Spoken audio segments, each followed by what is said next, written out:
नमस्कार दोस्तों, हमारे YouTube channel base of education Mantra में आपका स्वागत है। आज हम आपके लिए लेकर आए हैं एक नया टॉपिक जिससे हर एग्ज़ाम में 2 या 3 क्वेश्चन ज़रूर पूछा जाता है। आप किसी भी एग्ज़ाम का पेपर उठा के देख लीजिए, इस टॉपिक से 2 या 3 एग्ज़ाम अक्सर पूछे जाते हैं। तो आज का हमारा टॉपिक क्या रहेगा कि बौद्ध और जैन धर्म से संबंधित संगीतियों को हम देखने वाले हैं। और इस संगीति से क्या है, 1 या 2 या 3 जो क्वेश्चन है वो हर एग्ज़ाम में किसी न किसी रूप में पूछे जाते हैं। तो अगर आप हमारे चैनल पर नए हैं तो हमारे चैनल को सब्सक्राइब करिए और इस वीडियो को ज़्यादा से ज़्यादा लाइक और शेयर करें और इस वीडियो को पूरा अंत तक देखें। स्किप करेंगे तो आपको क्या है, जो इम्पोर्टेंट टॉपिक है वो छूट जाएगा। तो इसलिए इस वीडियो को पूरा अंत तक देखेंगे। तो चलिए शुरू करते हैं आज की वीडियो। तो आज हम करने वाले हैं सबसे पहले बौद्ध धर्म की संगीतियों के बारे में। संगीतियों का मतलब होता है सभा। संगीतियों का मतलब होता है सभा। तो बौद्ध धर्म में कुल 4 संगीतियाँ हुई थी। ये संगीतियाँ जब भी हुई थी ये भगवान बुद्ध की मृत्यु के बाद हुई थी। तो हम एक एक करके सभी संगीतियों को देखते हैं। तो संगीतियों का जो मतलब होता है ये तो आपको पता होगा कि संगीतियों का अर्थ होता है सभा। संगीतियों का मतलब होता है संगीतियों का मतलब होता है सभा। मतलब कि बौद्ध धर्म में 4 प्रकार की सभाएं हुई थी।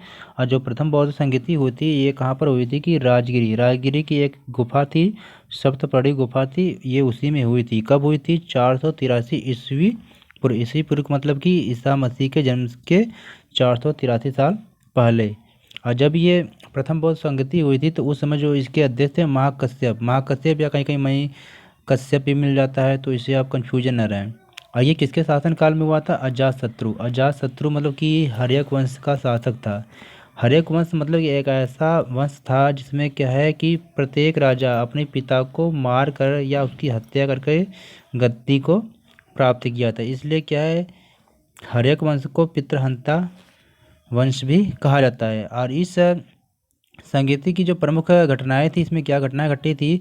इसमें सूत्र पिटक और विनय पिटक की रचना हुई थी। द्वितीय बौद्ध संगीति जो कि ये वैशाली में हुई थी और 383 ईसा पूर्व में ये हुई थी। और इस समय बौद्ध संगीति के जो अध्यक्ष हैं सर्वकामी, और कहीं कहीं आपको सभा कमी नाम मिलता है। तो इससे आप कन्फ्यूजन न रहे नाम से। और ये जो संगीतियाँ हुई थी ये कालाशोक के शासन काल में हुई थी। कालाशोक जो था शिशुनाग वंश के राजा था।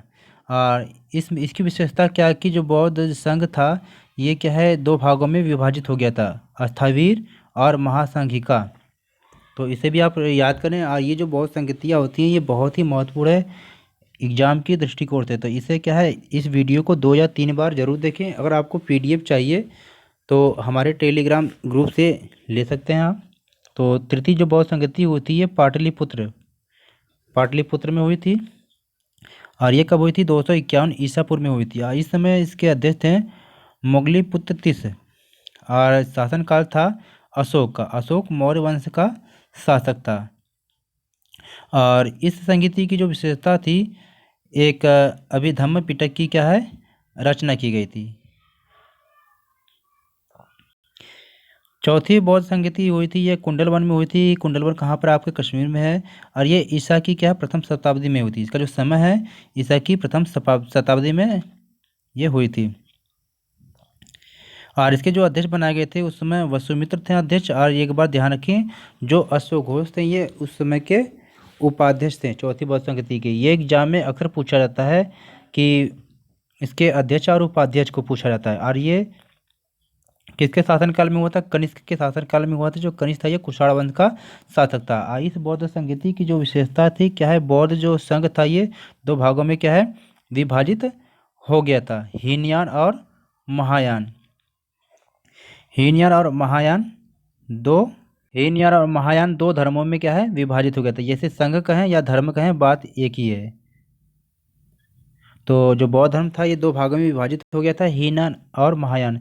अब देखा जाए कि इस चारों बौद्ध संगीतियाँ में से सबसे महत्वपूर्ण कौन सा जो एग्जाम में पूछा जाता है, तो अगर देखा जाए तो इसमें सबसे ज़्यादा जो पूछा जाता है ये चतुर्थ बौद्ध संगीति पूछा जाता है, प्रथम और द्वितीय। और तिथि अक्सर देखा जाता है बहुत कम ही एग्जाम में पूछता है, तो इसलिए आप चतुर्थ को ज़्यादा याद रखें, चतुर्थ और प्रथम और द्वितीय को। चलते हैं अब हम करते हैं कि जैन धर्म की जो संगीतियाँ थी। और अब इस वीडियो को ज़्यादा से ज़्यादा लाइक और शेयर जरूर करें, जिससे क्या कि आपके जो दोस्त एग्ज़ाम की तैयारी कर रहे हैं तो उनको भी क्या है लाभ मिल सके। तो अब हम करने वाले हैं जैन धर्म की संगीतियों के बारे में। जैन धर्म में क्या है, 2 प्रकार की संगीतियाँ हुई थी।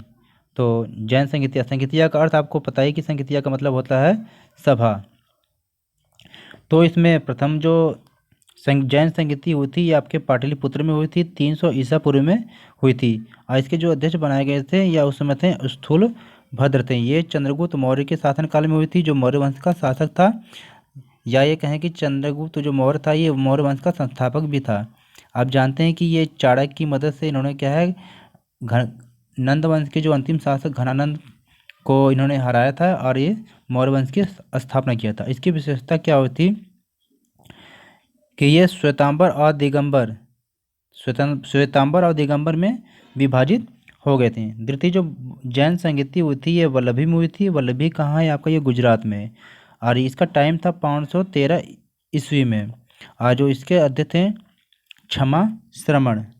जो ये किसके शासन काल में हुई थी ये अभी तक इसको ज्ञात नहीं है कि किसके शासन में ये हुई थी, लेकिन इसकी विशेषता क्या है, जैन धर्म ग्रंथों का जो अंतिम संकलन किया गया था जिन्हें क्या आगम कहते हैं। तो इस तरह से हमने देखा कि हमने 2 प्रकार की जैन संगीतियों को कंप्लीट कर लिया और हमने 4 बौद्ध संगीतियों को कंप्लीट किया। तो जैन और बौद्ध संगीतियाँ ये एग्जाम की दृष्टिकोण से बहुत ही महत्वपूर्ण है।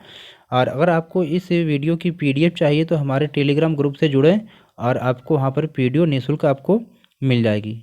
हमारा लक्ष्य है कि आप अपने एग्ज़ाम को सही तरीके से करिए, अपनी तैयारी को सही तरीके से कंप्लीट करिए, जिससे कि एग्ज़ाम में क्या है इस टॉपिक से अगर एग्ज़ाम में क्वेश्चन आए तो आपसे छूटने ना पाए। चलिए दोस्तों, okay, take care, goodbye. फिर मिलते हैं एक नई वीडियो के साथ। लेकिन ज़्यादा से ज़्यादा इस वीडियो को शेयर करें और लाइक और सब्सक्राइब करें।